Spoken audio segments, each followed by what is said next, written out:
অধিকাংশ মানুষ জানেন না এই দুর্বল পাসপোর্টের কারণে একজন বাংলাদেশি নাগরিককে ভ্রমণের জন্য প্রতি বছর গোপনে কত টাকা অতিরিক্ত খরচ করতে হয়।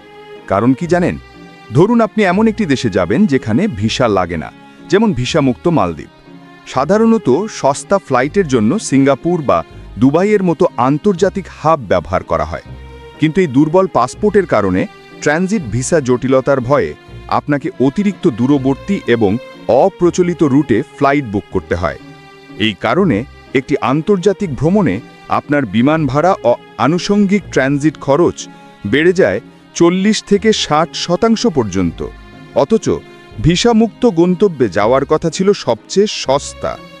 এর চেয়েও বড় সত্য হলো এই পাসপোর্টের দুর্বলতা সৃষ্টি হয়েছে এমন সব সমস্যার কারণে যার জন্য আপনি সরাসরি দায়ী নন। কি সেই সমস্যা? কেন আপনার স্বাধীনতা ছিনিয়ে নিচ্ছে এই একটি বই? আজ আমরা উন্মোচন করব এই অদৃশ্য ট্যাক্সের পেছনের কারণ এবং ভিসা ওভারস্টের সেই ভয়ঙ্কর সত্য যা বাংলাদেশের ভাবমূর্তিকে তলানিতে নামিয়ে দিয়েছে এবং যার সমাধান না হলে আপনি চাইলেও সহজে পৃথিবীর দরজা খুলতে পারবেন না।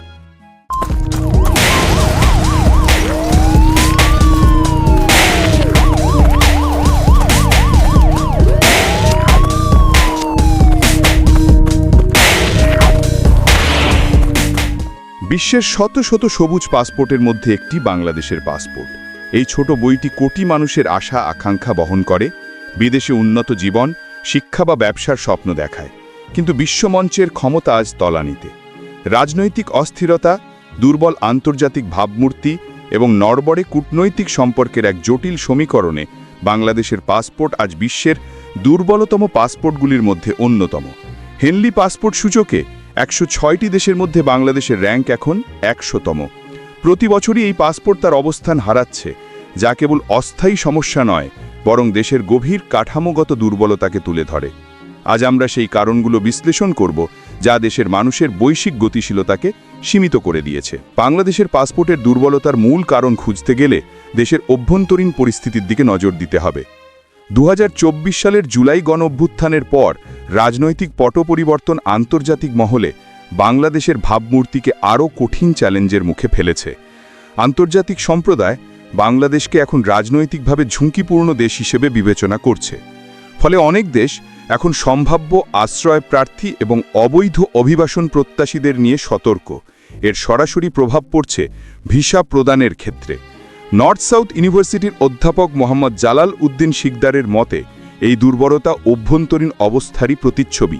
তার ভাষায়, when you have no democratic process, limited worker rights and growing insecurity, how do you expect your ranking to improve?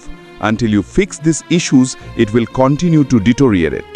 আন্তর্জাতিক আস্থার সংকট তৈরি হওয়ার পেছনে রয়েছে কিছু বাংলাদেশি নাগরিকের ভিসা ওভারস্টে এবং অবৈধ অভিবাসনের প্রবণতা। ভ্রমণ ভিসা নিয়ে বিদেশে গিয়ে সেখানে কাজ করা বা ভিসার মেয়াদ শেষ হওয়ার পরও দেশে না ফেরার ঘটনা বাড়ছে। এই প্রবণতা পুরো বাংলাদেশি জাতির সুনাম নষ্ট করছে। জনপ্রিয় ট্রাভেল ব্লগার নাদির নিব্রাসের অভিজ্ঞতা এর প্রকৃষ্ট উদাহরণ। তিনি জানিয়েছেন, গত বছর 17টি ভিসা আবেদনের মধ্যে 7টিই প্রত্যাখ্যান হয়েছে। এমনকি যেসব দেশ আগে তাকে ভিসা দিয়েছিল তারাও মুখ ফিরিয়ে নিয়েছে। এই আস্থার অভাবের কারণে ভিয়েতনাম, থাইল্যান্ড বা নেপালের মতো অপেক্ষাকৃত সহজে ভিসা দেওয়া দেশগুলিও এখন বাংলাদেশি নাগরিকদের জন্য তাদের নিয়ম কঠোর করছে। তাদের ধারণা এসব দেশ তৃতীয় কোনো গন্তব্যে অবৈধভাবে প্রবেশের রুট হিসেবে ব্যবহৃত হচ্ছে। রাজনৈতিক সমস্যার পাশাপাশি অর্থনৈতিক কারণও একটা বড় চাপ। দেশে উচ্চ বেকারত্ব, বিশেষ করে যুব সমাজের মধ্যে বিদেশে কাজের সন্ধানে যাওয়ার প্রবণতাকে বাড়িয়ে দিয়েছে। আন্তর্জাতিক শ্রম সংস্থার অনুমান 2025 সালে বাংলাদেশে যুব বেকারত্বের হার 16.8%। যখন কোনো দেশের এত বিপুল সংখ্যক তরুণ বেকার থাকে, তখন আন্তর্জাতিক সম্প্রদায় সন্দেহ করে যে ভ্রমণ ভিসায় যাওয়া ব্যক্তিরা হয়তো আর ফিরবেন না, বরং কাজ খুঁজতে সেখানেই থেকে যাবেন। এই সন্দেহের ফলস্বরূপ সম্প্রতি ডেনমার্ক কঠোর পদক্ষেপ নিয়েছে। ডেনিশ সরকার স্পষ্ট জানিয়ে দিয়েছে যে বাংলাদেশ এবং নেপালের শিক্ষার্থীরা শিক্ষাকে তাদের শ্রমবাজারে প্রবেশের পেছনের দরজা হিসেবে ব্যবহার করছে। এটি প্রমাণ করে যে অর্থনৈতিক দুর্বলতা কিভাবে পাসপোর্টের গ্রহণযোগ্যতাকে ক্ষতিগ্রস্ত করছে। বিশেষজ্ঞরা পাসপোর্টের দুর্বলতার জন্য বাংলাদেশের দুর্বল কূটনৈতিক তৎপরতাকেও দায়ী করেন। বিদেশে প্রায় 1.5 কোটি অভিবাসী শ্রমিক থাকা সত্ত্বেও দেশের পররাষ্ট্র মিশনগুলি পারস্পরিক ভিসা চুক্তি বা চলাফেরার সুবিধা বাড়াতে উল্লেখযোগ্যভাবে ব্যর্থ হয়েছে। উদাহরণস্বরূপ, প্রতিবেশী এবং তুলনামূলক ছোট দেশ মালদ্বীপ পর্যটন এবং কার্যকর আন্তর্জাতিক সম্পর্ককে কাজে লাগিয়ে তাদের নাগরিকদের জন্য ভ্রমণের স্বাধীনতা বহুল অংশে বাড়িয়ে নিয়েছে। বাংলাদেশের কূটনীতিবিদদের উচিত ছিল এই ধরনের সুবিধা আদায়ের জন্য আরও সক্রিয়ভাবে কাজ করা। বাংলাদেশের পাসপোর্টের দুর্বলতা কেবল একটি র্যাঙ্কিং নয়, এটি আস্থার এক গভীর সংকট। এই সংকট থেকে উত্তরণের জন্য প্রয়োজন 3টি প্রধান পদক্ষেপ: রাজনৈতিক স্থিতিশীলতা পুনরুদ্ধার, সুশাসন নিশ্চিত করা এবং কূটনৈতিক সম্পর্ককে জোরদার করা। যতক্ষণ না দেশটার অভ্যন্তরীণ দুর্বলতা দূর করতে পারছে এবং আন্তর্জাতিক মহলে নিজেদের বিশ্বাসযোগ্যতা প্রমাণ করতে পারছে, ততক্ষণ এই সবুজ পাসপোর্ট বিদেশে লাল সংকেত বা রেড ফ্ল্যাগ দেখাতে থাকবে।